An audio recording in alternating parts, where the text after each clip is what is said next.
Kalau kita bisa datang kepada Yesus dan menerima Yesus sebagai Tuhan dan Juru Selamat kita, itu merupakan karunia dari Bapa. Gak semua orang beroleh kasih karunia itu. Mereka memandang tetapi tidak melihat. Mereka mendengar tetapi tidak percaya. Karena ada selubung yang menutupi mata hati mereka, kata firman Tuhan. Tahukah Anda bahwa orang-orang yang selubung itu belum diambil dari mata hati mereka, mereka nggak sadar kalau mereka hidup dalam dosa. Bagi mereka, berbuat zina itu biasa. Bagi mereka, mencuri itu biasa. Bagi mereka, menipu itu biasa. Bagi mereka, korupsi itu biasa.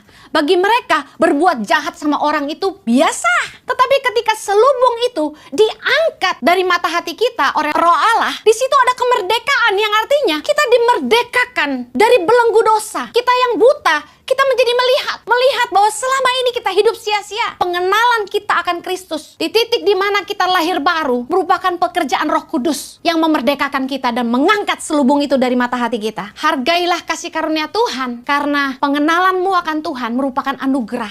Ketika kita lahir baru, ketika kita ikut Tuhan, bohong kalau kita nggak pernah tergoda buat jatuh dalam dosa. Jangan menyia-nyiakan kasih karunia Allah. Orang dunia bilang jatuh bangun dalam dosa itu biasa. Saya mau kasih tahu, jatuh bangun dalam dosa itu tidak biasa. Kita harus mengerti bahwa jatuh bangun dalam dosa itu salah. Pertobatan membutuhkan tekad yang kuat untuk sungguh-sungguh berhenti berbuat dosa. Pertobatan dan lahir baru memang karya Roh Kudus dalam hidup kita. Tetapi untuk hidup dalam kebenaran membutuhkan tekad yang kuat untuk taat. Keselamatan yang kita terima hari ini dalam Yesus Kristus Tuhan merupakan anugerah, merupakan karunia Bapa yang harus kita hargai dalam hidup kita. Kalau kita mau bertobat, kita mau hidup kita berubah, kita mau menang atas dosa, kita harus meninggalkan cara-cara hidup kita yang lama. Pertobatan itu ditandai dengan perubahan nilai hidup. Semua orang tuh bisa jatuh. Gak ada seorang pun yang gak punya kelemahan. Justru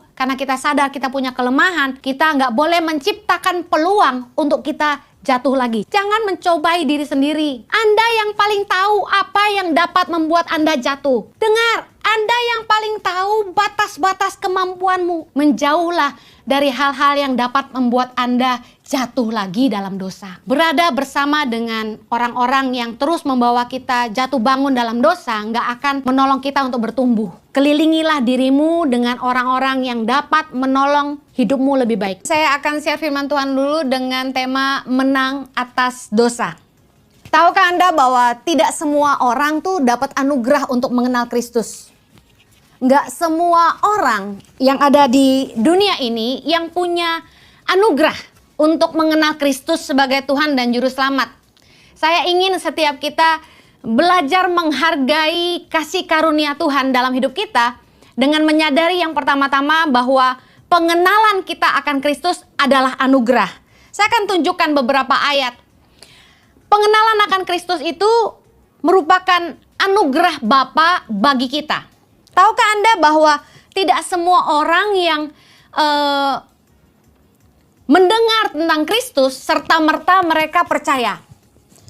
Kalau segitu gampangnya orang terima Yesus sebagai Tuhan dan Juru Selamat mereka, tentu sudah lebih banyak orang percaya hari ini. Tapi pada kenyataannya banyak orang yang dengar tentang Yesus tapi tidak semua mereka percaya kepada Kristus.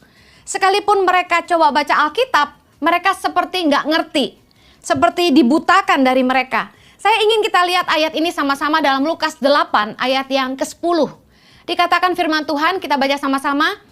Lalu ia menjawab, kepadamu diberi karunia untuk mengetahui rahasia kerajaan Allah. Tetapi kepada orang-orang lain, hal itu diberitakan dalam perumpamaan supaya sekalipun memandang mereka tidak melihat dan sekalipun mendengar mereka tidak mengerti. Saya ingat waktu masih SMA, saya mencoba memenangkan kakak kandung saya, ya, yang saat itu belum kenal Tuhan. Saya coba kasih tahu dia tentang Yesus, saya coba cerita tentang keselamatan yang saya terima, tapi kakak saya seperti nggak ngerti gitu. Dan bahkan ketika saya putar lagu-lagu rohani, kakak saya itu malah senam pagi. Zaman saya masih youth itu ada lagu praise yang judulnya Bangkit Serukan Nama Yesus. Ketika kakak saya dengar lagu Bangkit Serukan Nama Yesus ini, dia malah senam pagi. Dia bilang, wah lagu ini cocok banget buat senam pagi. Nah, bagi orang-orang yang tidak dibukakan matanya, tidak mendapat anugerah untuk mengenal Kristus, mereka dengar Injil tapi tidak mengerti. Mereka memandang tapi tidak melihat, mendengar tapi tidak mengerti. Jadi kalau kepada kita diberitakan rahasia kerajaan Allah, kita bisa ngerti kebenaran, bisa mempercayai bahwa Yesus sudah datang dan mati buat dosa-dosa kita. Kita yang gak layak tapi Tuhan mengasihi kita. Saya mau kasih tahu, itu anugerah. Yohanes 6 ayat 65 berkata begini. Lalu ia berkata, Yesus berkata begini, sebab itu telah kukatakan kepadamu, tidak ada seorang pun dapat datang kepadaku kalau Bapa tidak mengaruniakannya kepadanya. Saya ulangi, baca ayat ini pelan-pelan. Tidak ada seorang pun dapat datang kepadaku, yaitu kepada Yesus, kalau Bapa tidak mengaruniakannya kepadanya. Wow, berarti kalau kita bisa datang kepada Yesus dan menerima Yesus sebagai Tuhan dan Juru Selamat kita, itu merupakan karunia dari Bapa. Gak semua orang beroleh kasih karunia itu. 2 Korintus 3 ayat 16. Tetapi apabila hati seorang berbalik kepada Tuhan, maka selubung itu diambil daripadanya. Ayat 17. Sebab Tuhan adalah roh, dan di mana ada roh Allah, di situ ada kemerdekaan. Kenapa mereka memandang tetapi tidak melihat? Mereka mendengar tetapi tidak percaya. Karena ada selubung yang menutupi mata hati mereka, kata firman Tuhan. Tapi ketika hati seseorang berbalik kepada Tuhan, firman Tuhan berkata, selubung itu diambil daripadanya. Dan karena ada roh Allah, di situ dia mulai merdeka. Merdeka dalam arti kata begini, dia bisa melihat betapa rusaknya dia hidup selama itu. Betapa hancur hidupnya. Betapa sia-sia semua yang selama ini dilakukannya. Tahukah Anda bahwa orang-orang yang selubung itu belum diambil dari mata hati mereka, mereka nggak sadar kalau mereka hidup dalam dosa. Bagi mereka, berbuat zina itu biasa. Bagi mereka, mencuri itu biasa. Bagi mereka, menipu itu biasa. Bagi mereka, korupsi itu biasa. Bagi mereka, berbuat jahat sama orang itu biasa. Iri hati itu lumrah. Bagi orang-orang yang selubung itu belum diangkat daripada mata hati mereka, mereka nggak sadar kalau mereka hidup di dalam dosa. Tetapi ketika selubung itu diangkat dari mata hati kita oleh roh Allah, di situ ada kemerdekaan yang artinya kita dimerdekakan dari belenggu dosa. Kita yang buta, kita menjadi melihat bahwa selama ini kita hidup sia-sia. Saya nggak tahu bagaimana pengalaman Anda ketika Anda pertama kali dijamah sama Tuhan. Tapi yang terjadi sama saya adalah saya ingat satu hari saya diajak ke ibadah youth. Waktu itu saya belum kenal Tuhan sama sekali. Saya duduk di kursi dan saat itu juga tiba-tiba Roh Kudus mengingatkan saya akan hidup saya yang sia-sia. Berapa banyak dosa yang saya sudah buat yang tentu saja orang nggak ada tahu. Cuma Tuhan yang tahu. Dalam 1 Korintus 12 ayat 3 dikatakan gini. Karena itu, aku mau meyakinkan kamu bahwa tidak ada seorang pun yang berkata-kata oleh roh Allah dapat berkata, terkutuklah Yesus. Dan tidak ada seorang pun yang dapat mengaku Yesus adalah Tuhan selain oleh Roh Kudus. Tahukah Anda bahwa pengenalan kita akan Kristus di titik di mana kita lahir baru merupakan pekerjaan Roh Kudus yang memerdekakan kita dan mengangkat selubung itu dari mata hati kita. Hargailah kasih karunia Tuhan, karena pengenalanmu akan Tuhan merupakan anugerah. Yang berikutnya, pengenalan akan Tuhan tidak membuat kita kebal dosa. Yang percaya katakan amin. Setelah kita mengenal Kristus, dalam perjalanan kita menjadi seorang percaya, kita mengalami kelahiran baru, kita sadar akan segala dosa-dosa kita, lalu kita memutuskan, saya mau bertobat, saya mau ikut Tuhan sungguh-sungguh. Tapi perjalanan kita tidak selalu mulus. Kita diperhadapkan sama masa lalu, yang kemudian kita juga diperhadapkan dengan keinginan-keinginan, godaan-godaan untuk berbuat dosa lagi. Contoh, CLBK, cinta lama bersemi kembali. Pacar lama yang dulu bikin kita hidup dalam dosa, mulai balik lagi ke hidup kita. Kita sudah nikah, mereka mulai WhatsApp dan tanya, apa kabar? Sudahlah, saya sudah ngalami, bergetar-getar juga rasanya, bukan? Ketika kita lahir baru, ketika kita ikut Tuhan, bohong kalau kita nggak pernah tergoda buat jatuh dalam dosa. Apalagi ibu-ibu yang keranjingan nonton film Korea. Lihat di TV, pria-pria ganteng pakai make up, pakai lipstick. Kelihatan begitu mempesona dengan rambut yang aduhai ngejabriknya. Dikeriting sana, keriting sini, mulus, hidung mancung, bibir tipis. Ternyata bukan laki-laki saja yang suka perempuan berbibir tipis. Perempuan pun doyan. Ketika selesai bubar nonton TV karena berseri, udah capek tidur, begitu lihat ke kanan, suami tidak seganteng artis Korea. Banyak godaan-godaan di dunia yang membuat kita bahkan berimajinasi untuk berselingkuh. Anak-anak muda, orang-orang dewasa, orang tua, kita semua ngalami godaan-godaan hidup. Anak-anak muda di dunia yang begitu bebas saat ini diperkenalkan dengan budaya-budaya asing, budaya luar negeri yang membuat kita memaklumi hubungan di luar nikah itu sah katanya. Kemudian meskipun belum menikah bisa tinggal bersama-sama katanya. Kemudian orang-orang dunia mulai meletakkan sebuah standar yang seolah-olah itu lumrah. Padahal itu adalah dosa.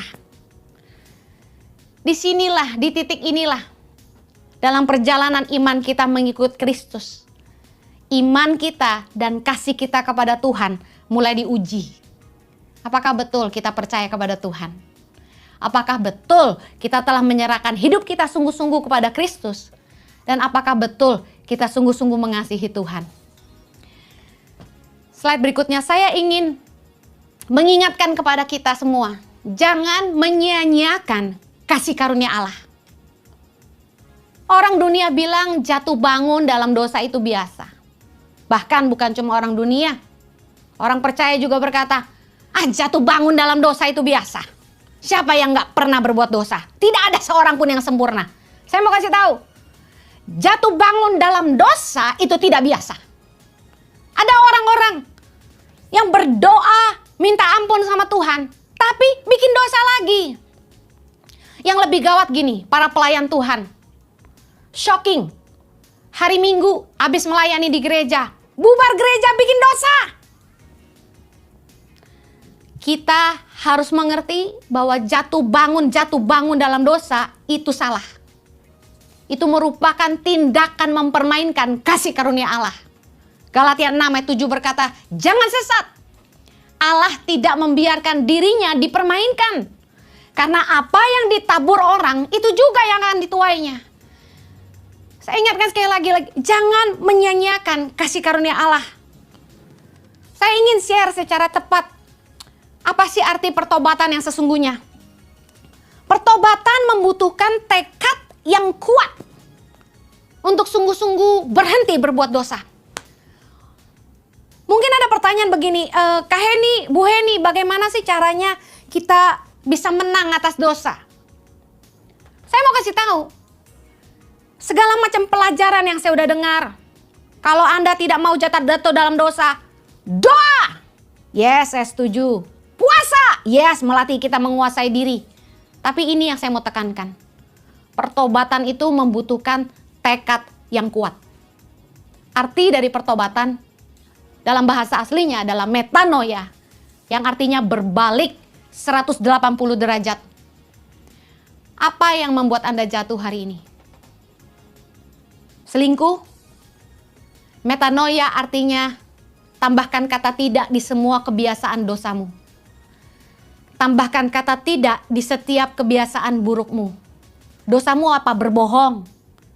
Jangan berbohong lagi. Selingkuh, jangan selingkuh lagi. Mencuri, jangan mencuri lagi. Pertobatan artinya berbalik 180 derajat. Matius 3:8 berkata, jadi hasilkanlah buah yang sesuai dengan pertobatan. Saya ingin mengingatkan bahwa pertobatan dan lahir baru memang karya Roh Kudus dalam hidup kita. Tetapi untuk hidup dalam kebenaran membutuhkan tekad yang kuat untuk taat. Tuhan itu mau dengan kesadaran penuh kita menolak dosa. Karena kita menghargai kasih karunia-Nya.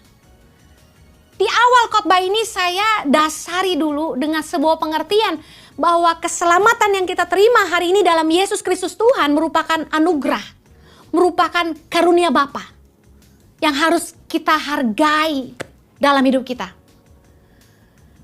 Bagaimana kita menunjukkan penghargaan kita kepada Tuhan adalah dengan menghidupi kebenaran. Pertobatan lahir baru, yes, itu urusan Roh Kudus. Karunia Bapa bagi kita.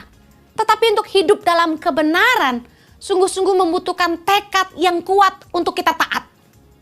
Roma 6 ayat 17, kita baca sama-sama. Tetapi syukurlah kepada Allah, dahulu kamu memang hamba dosa. Tetapi sekarang kamu dengan segenap hati telah mentaati pengajaran yang telah diteruskan kepadamu. Jadi, dari keinginan hati kita sendirilah yang harus lahir keinginan berhenti berbuat dosa. Saya bayangkan seperti ini. Kita tidak mungkin mau memakai santet untuk membuat pasangan kita cinta sama kita.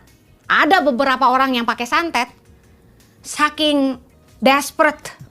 Tapi saya mau kasih tahu, kita maksa orang untuk cinta sama kita. Bahkan kita nikahi meskipun orang itu nggak cinta sama kita. Apakah kita bahagia? Tuhan kita itu Tuhan yang memberikan kehendak bebas kepada manusia. Tuhan bukan tidak kasih tahu kita apa yang Dia mau. Kehendak Tuhan sudah jelas, baca firman Tuhan. Tapi pilihan kita untuk mau tidak kita menghidupi kebenaran yang Tuhan mau. Apakah kita mau mencintai Tuhan dengan hidup kita? Apakah kita mau berhenti berbuat dosa? Semua itu harus lahir dari hati kita, bukan atas paksaan Tuhan dalam hidup kita. Tuhan mau dengan kesadaran penuh kita ngambil komitmen segenap hati mau taat sama Tuhan. Saya mau bagikan secara cepat 3 cara menang atas dosa. Yang pertama, merubah gaya hidup. Kalau kita mau menang atas dosa, kita harus meninggalkan cara-cara hidup kita yang lama. Kita harus menghentikan kebiasaan buruk dan melakukan yang sebaliknya. Albert Einstein berkata, insanity is doing the same things over and over again. Artinya gini, adalah sebuah kebodohan ketika kita mau merubah sesuatu tapi kita tetap pakai cara yang sama. Kalau kita mau bertobat, kita mau hidup kita berubah, kita mau menang atas dosa, kita harus meninggalkan cara-cara hidup kita yang lama. 2 Tawarikh 7 ayat 14 berkata, dan umatku yang atasnya namaku disebut merendahkan diri, berdoa dan mencari wajahku, lalu berbalik dari jalan-jalannya yang jahat, maka aku akan mendengar dari sorga dan mengampuni dosa mereka serta memulihkan negeri mereka. Tuhan mau kita berbalik dari jalan-jalan kita yang jahat. Katakan, aku harus berbalik dari jalan-jalanku yang jahat. Roma 12 ayat yang kedua berkata, janganlah kamu menjadi serupa dengan dunia ini, tetapi berubahlah oleh pembaharuan budimu, sehingga kamu dapat membedakan manakah kehendak Allah. Kehendak Allah itu apa yang baik, yang berkenan kepada Allah, dan yang sempurna. Dengar baik, berubah oleh pembaharuan akal budi kita tuh begini. Roh Kudus telah memerdekakan kita, Sehingga yang tadinya kita buta, kita nggak sadar, kita hidup dalam dosa, kita hidup dalam kemunafikan, kita hidup dalam kebodohan, kita hidup dalam kesia-siaan. Lalu Roh Kudus mengangkat selubung itu dan kita diberdekakan. Kita tahu, oh harusnya saya hidup kayak gini. Jadi sebenarnya beberapa orang itu bukannya nggak tahu apa yang dia harus lakukan. Tapi kadang-kadang bertanya kepada hamba-hamba Tuhan sebuah pertanyaan untuk minta izin berbuat dosa. Contoh. Anak-anak muda melemparkan pertanyaan kepada saya. Bu Heni, boleh nggak kalau pacaran cium bibir? Menurut saya itu bukan pertanyaan. Itu minta izin. Karena saya yakin dalam hati kecil mereka, Tuhan mengajar mereka bahwa itu salah. Tetapi sekedar konfirmasi aja. Kali-kali aja Kak Heni bilang boleh, kan kita nyosor juga gitu kan. Dengar baik. Bukan urusan bibir, tapi urusan hati. Kalau kita mengasihi Tuhan dengan hidup kita, kita harusnya ngerti cara yang lebih baik, cara yang lebih benar. Firman Tuhan berkata, berubahlah oleh pembaharuan budimu. Saya kasih tahu, nggak ada orang pintar yang mau tetap miskin. Nggak ada orang pintar yang mau tetap hidup sia-sia. Nggak ada orang pintar yang mau hidup dalam dosa. Orang yang telah mengerti kebenaran, pasti mengerti apa yang baik, apa yang berkenan kepada Allah, dan apa yang sempurna. Filipi 3 ayat 7 berkata begini, tetapi apa yang dahulu merupakan keuntungan bagiku, sekarang kuanggap rugi karena Kristus. Ayat 8 berkata, malahan segala sesuatu kuanggap rugi karena pengenalan akan Kristus Yesus Tuhanku lebih mulia daripada semuanya. Oleh karena dialah aku telah melepaskan semuanya itu dan menganggapnya sampah supaya aku memperoleh Kristus. Dengar baik, tanda pertobatan yang sungguh-sungguh lahir dari hati adalah apa yang dulu dianggap untung itu jadi rugi. Ada perubahan nilai hidup, ada perubahan prinsip hidup. Aneh banget kalau orang ngaku percaya Tuhan, tapi menganggap nilai-nilai dunia itu sah. Kumpul kebo contohnya. Mencuri, memfitnah, jahat sama orang, itu nggak pernah sah. Dengar baik, pertobatan itu ditandai dengan perubahan nilai hidup. Kita ngerti bahwa hidup kita harus berubah. Apa yang dulu jadi keuntungan, nyolong, ngerebut apa yang milik orang, itu untung karena kita dapat. Tapi kita anggap rugi karena Kristus. Pengenalan akan Kristus itu lebih mulia dari segalanya. Buat apa kita memperoleh segala harta dan dunia ini kalau kita kehilangan keselamatan yang daripada sorga? Yesus itu lebih berharga dari apapun. Saya nggak mau apapun, saya cuma mau keselamatan yang daripada Tuhan. Saya cuma mau di akhir hidup saya ketemu dengan Bapa di sorga. Sorga adalah target hidup saya. Jangan sampai kita nipu sana sini. Hanya dapat bagian di dunia yang nggak ada artinya. Semuanya sia-sia. Yesaya 1 ayat 16 berkata, basuhlah, bersihkanlah dirimu. Jauhkanlah perbuatan-perbuatanmu yang jahat dari depan mataku. Berhentilah berbuat jahat, belajarlah berbuat baik, usahakanlah keadilan, kendalikanlah orang kejam, belahlah hak anak-anak yatim, perjuangkanlah perkara janda-janda. Dengar baik, kita harus berubah dari cara hidup kita yang lama, berhenti berbuat jahat tapi malah belajar berbuat baik. Kalau kita mau mulai hidup baru di dalam Tuhan, fokus hidup kita harusnya kepada hal-hal yang baik, kepada hal-hal yang mulia. Bukannya kita tidak adil, malah kita jadi kejam sama orang, malah kita nekan anak yatim, malah kita nekan janda-janda. Tapi sebaliknya, kita harusnya rajin berbuat baik. Saya ingin akhiri poin pertama ini dengan ini. Kalau Anda ingin menang atas dosa, jangan lagi fokus hidup untuk diri sendiri. Salah satu cara untuk kita menjaga hidup kita baik dan benar adalah dengan memagari hidup kita dengan orang-orang yang kita layani. Berbagi hidup, tidak hidup untuk diri sendiri, tapi hidup kita berbuah dan berdampak bagi banyak orang. Dan fokus hidup kita jadi berkat bagi banyak orang. Mari belajar melayani orang-orang di sekitarmu. Kenapa? Dengan melayani, kita punya rasa tanggung jawab atas jiwa-jiwa yang kita layani. Dan kita pun dipaksa untuk jaga hidup kita jadi teladan. Jiwa-jiwa yang kita layani ini menjadi pagar yang menjaga kita untuk tidak jatuh dalam dosa. Karena kita harus jaga hidup kita jadi teladan bagi mereka. Bahkan ketika kita konseling sama mereka, ketika mereka punya masalah curhat sama kita, saya yakin leader-leader ngalami ini. Bahwa ketika kita jawab masalah orang lain, itu sebenarnya jawaban buat masalah kita sendiri. 1 Korintus 9 ayat 27, kita baca sama-sama. Tetapi aku melatih tubuhku dan menguasainya seluruhnya, supaya sesudah memberitakan Injil kepada orang lain, jangan aku sendiri ditolak. Bagaimana kita melatih tubuh kita dan menguasai diri kita supaya kita nggak jatuh dalam dosa, yaitu dengan memberitakan Injil kepada orang lain. Kita belajar melayani orang lain dan kita memastikan gini, jangan sampai gue beritain Injil, ntar gue sendiri ditolak. Saya selalu mengingatkan diri saya, jangan sampai saya ngajar firman, saya sendiri ditolak Tuhan. Kalau Anda mau sungguh-sungguh menang atas dosa, ayo mulai mengubah cara hidup dan mulai belajar melayani. Karena dengan melayani, fokus kita nggak kepada hidup kita sendiri. Yang kedua, bagaimana kita menang atas dosa? Jauhi medan dosa. Semua orang tuh bisa jatuh. Nggak ada seorang pun yang nggak punya kelemahan.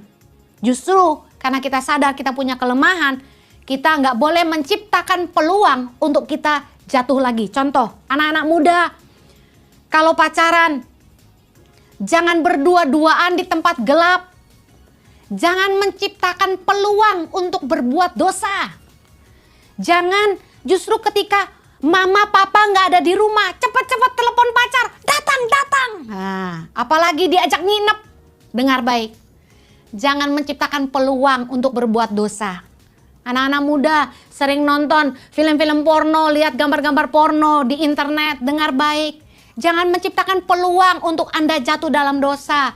Begitu muncul gambar-gambar gak sopan, perempuan duduk terbalik, celana kependekan, ganti lihat yang lain. Kepalamu cuma satu, isi itu bukan dengan batu. Isi dengan hal-hal yang nomor satu, berkualitas. Amin. Jangan sia-siakan CPU-mu penuh di-download dengan materi-materi porno.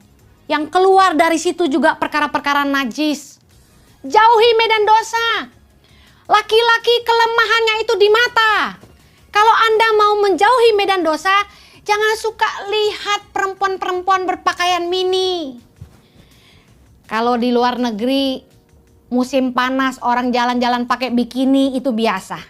Tapi kalau di Indonesia bisa semaput semuanya. Matius 26 ayat 41. Baca sama-sama, berjaga-jagalah dan berdoalah supaya kamu jangan jatuh ke dalam pencobaan. Roh memang penurut, tetapi daging lemah. Ayo, bilang sama-sama saya, daging saya lemah. Harus ngaku, jangan sok kuat. Kamu bukan Simpson. Simpson aja bisa jatuh. Jangan mencobai diri sendiri. Anda yang paling tahu apa yang dapat membuat Anda jatuh. Kembali lagi tadi, soal pacaran. Kalau tahu bahwa cium bibir akan membuat Anda jatuh, ya ngapain cium bibir? Dengar, Anda yang paling tahu batas-batas kemampuanmu. Oh enggak Kak Heni, saya kuat.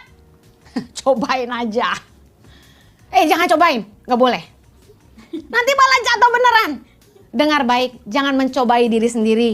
Dengar, 1 Korintus 10 ayat 12 berkata begini.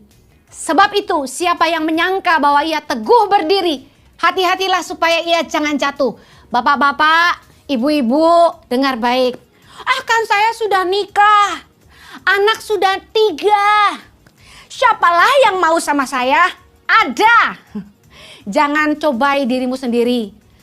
Jangan sok PDKT sama lawan jenis. Suami marah, langsung curhat sama bekas pacar SMA. Istri nyebelin, langsung curhat sama teman kantor. Meeting lama-lama dipiting. Dengar baik, jaga dirimu. Jangan ngambil sedikit-sedikit, karena lama-lama jadi bukit.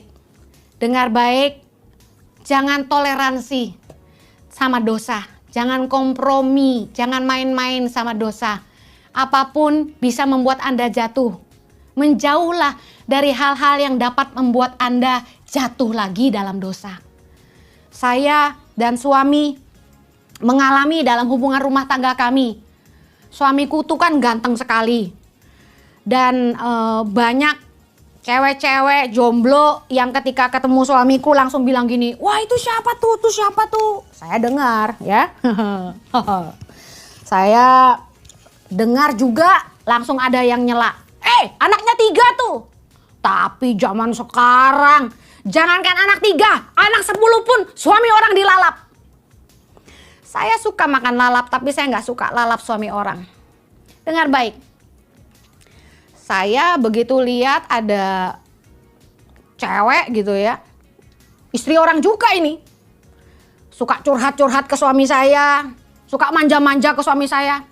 Saya sikat langsung, tanpa ragu-ragu. Saya bilang sama suami saya, kamu dilarang ketemu-ketemuan sama dia. Tidak boleh alasan komunitas-komunitasan ngumpul-ngumpul sama dia. No. Mana tuh cewek lebih putih dari saya lagi. Lebih imut-imut lagi. Lebih langsing lagi. Terus kalau suami saya ke rumahnya pakai celana mini-mini lagi. Saya bilang, kamu dilarang ke rumah dia lagi. Wah, tengkar saya sama suami saya. Suami saya menganggap, kamu istri yang terlalu otoriter, ngatur-ngatur suami. Tapi saya kasih tahu, kalau kita udah lihat bahaya mengancam dan kita toleransi, celaka kita nanti. Lebih baik jauhi medan dosa. Jangan sok teguh berdiri. Semua orang bisa jatuh. Jangan kira kamu gak bisa jatuh. Superman aja bisa jatuh. Semua orang itu punya kelemahan. Kalau Superman itu kelemahannya adalah apa itu? Di batu-batu apa itu? Dengar baik, kalau Superman aja bisa jatuh, apalagi kamu. Saya minta anugerah Tuhan. Kiranya Tuhan menjauhkan daripada kita semua hal-hal yang kita sulit tolak. Misalnya Anda terlanjur jatuh cinta sama suami orang gitu loh. Atau Anda terlalu cinta sama perempuan lain yang bukan istri Anda. Dengar baik, berdoa, minta anugerah Tuhan, memberikan kekuatan untuk Anda mampu meninggalkan dosa dan menjauhkan daripada Anda apa yang Anda tidak bisa tolak. Tuhan itu pemurah. Makanya Yesus ajarin kita dalam doa Bapa kami. Dalam Matius 6 ayat 13. Janganlah membawa kami ke dalam pencobaan, tapi lepaskanlah kami daripada yang jahat. Yang terakhir, bagaimana kita menang atas dosa? Tinggalkan pergaulan yang buruk. 1 Korintus 15 ayat 33. Janganlah kamu sesat. Pergaulan yang buruk merusakkan kebiasaan yang baik. 1 Korintus 5 ayat 11. Tetapi yang kutuliskan kepada kamu ialah supaya kamu jangan bergaul dengan orang yang sekalipun menyebut dirinya saudara adalah orang cabul, kikir, penyembah berhala, pemfitnah, pemabuk, penipu. Dengan orang yang demikian janganlah kamu sekali-kali makan bersama-sama. Ada satu kali teman saya bilang gini, loh Hen, masa kita meninggalkan teman-teman kita yang dulu sama-sama dengan kita, kan kita juga harus memenangkan mereka juga. Pertanyaan saya gini, apakah Anda sudah kuat untuk memenangkan yang lain? Karena kita harus memberi kesempatan buat diri kita sendiri untuk memulai hidup yang baru. Slide berikutnya. Lingkungan yang baru itu memberi kita kesempatan yang baru. Dikelilingi orang-orang yang belum pernah kenal kita sebelumnya akan memudahkan kita untuk membangun hidup kita yang baru. Susah loh ngumpul sama orang-orang kita yang udah kenal kita dari dulu. Mereka tahu kita bejatnya kayak apa, lalu kita mau berubah tuh susah. Karena mereka akan selalu bilang gini, kamu siapa gitu. Nah dengar, kita harus memberi kesempatan pada diri kita untuk memulai yang baru. Dengan berada di lingkungan yang baru. Berada bersama dengan orang-orang yang terus membawa kita jatuh bangun dalam dosa, nggak akan menolong kita untuk bertumbuh. Orang yang hidup di masa lalu tuh nggak bisa maju. Dengar baik, kelilingilah dirimu dengan orang-orang yang dapat menolong hidupmu lebih baik. 3 ciri hubungan yang sehat. Yang pertama, menyegarkan jiwa. Jiwamu disegarkan. Bukan untuk hal-hal yang porno loh ya. Yang kedua, mengarahkanmu ke arah hal-hal yang positif. Kita dibawa hidup kita ke hal-hal yang lebih baik, lebih maju, lebih bermanfaat, menjadikan hidup kita jadi berkat. Dan yang terakhir, hubungan yang sehat itu mempertajam kita. Contoh, kekuatan kita misalnya dalam hal sosial media. Kalau kita nongkrong sama orang yang ahli di sosial media, kita akan diajar bagaimana memanfaatkan sosial media itu untuk hal-hal yang positif. Pikiran kita dipertajam. Saya senang duduk dengan orang-orang yang bisa ngajarin saya tentang bagaimana mengelola keuangan dengan baik. Di akhir khotbah saya ingin tutup dengan ini. Cintailah Tuhan dengan hidupmu. Ingat baik-baik. Apapun yang kita miliki hari ini, apa yang sudah kita bangun selama ini tuh dapat hilang begitu aja. Hanya gara-gara satu keputusan yang salah. Jangan menghancurkan apa yang sudah kita bangun dengan susah payah. Pikirkan berapa banyak orang yang akan jadi kecewa sama hidup kita. Apalagi mereka imannya jadi lemah apabila kita sampai bertindak gegabah. Saya tutup dengan satu kesaksian. Dalam perjalanan pernikahan saya sama Jojo, kami ngalami badai angin, topan, banjir dan sebagainya ya. Aduh, pusing pokoknya. Kami sudah lewati banyak sama-sama. Ada di satu titik dalam perjalanan pernikahan kami, saya sama Jojo sama-sama hampir menyerah. Jojo udah capek sama saya juga udah muak sama Jojo.